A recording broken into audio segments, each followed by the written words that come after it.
आज का पहला पाठ कुरिन्थियों के नाम संत पौलुस का दूसरा पत्र, अध्याय 11, पद संख्या 18, 21 से 30।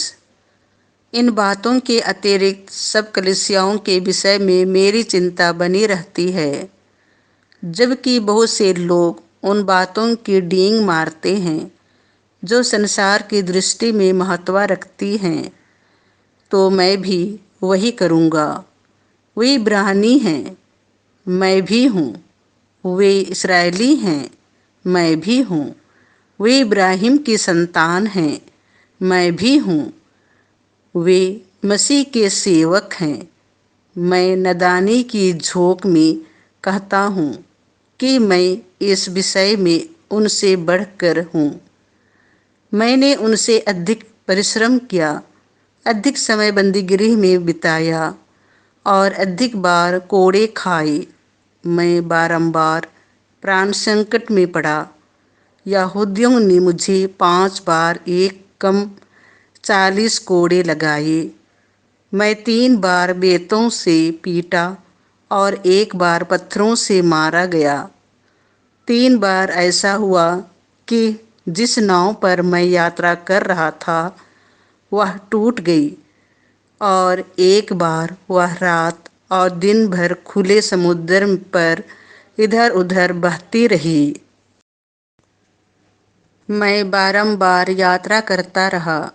मुझे नदियों के खतरे का सामना करना पड़ा, डाकुओं के खतरे, यहूदियों के खतरे, गैर यहूदियों के खतरे, नगरों के खतरे, निर्जन स्थानों के खतरे, समुद्र के खतरे और कपटी भाइयों के खतरे का।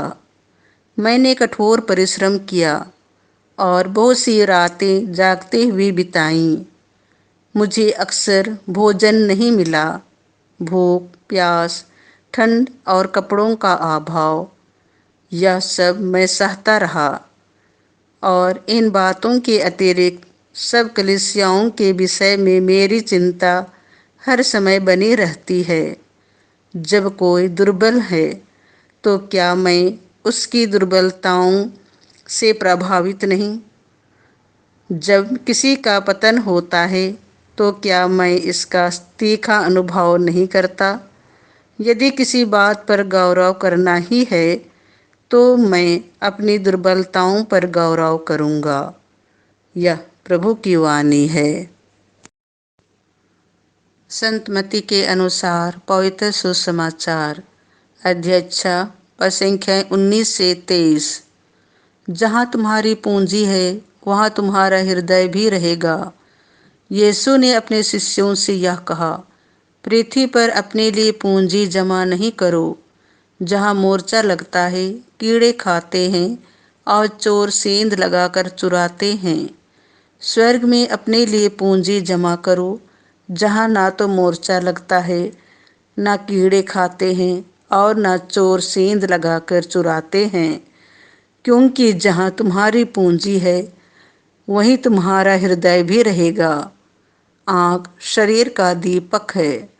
यदि तुम्हारी आँख अच्छी हो तो तुम्हारा सारा शरीर प्रकाशमान होगा, किंतु यदि तुम्हारी आँख बीमार हो तो तुम्हारा सारा शरीर अंधकारमय होगा। इसलिए जो ज्योति तुम में है, यदि वही अंधकार हो तो यह कितना घोर अंधकार होगा। यह प्रभु का सुसमाचार है।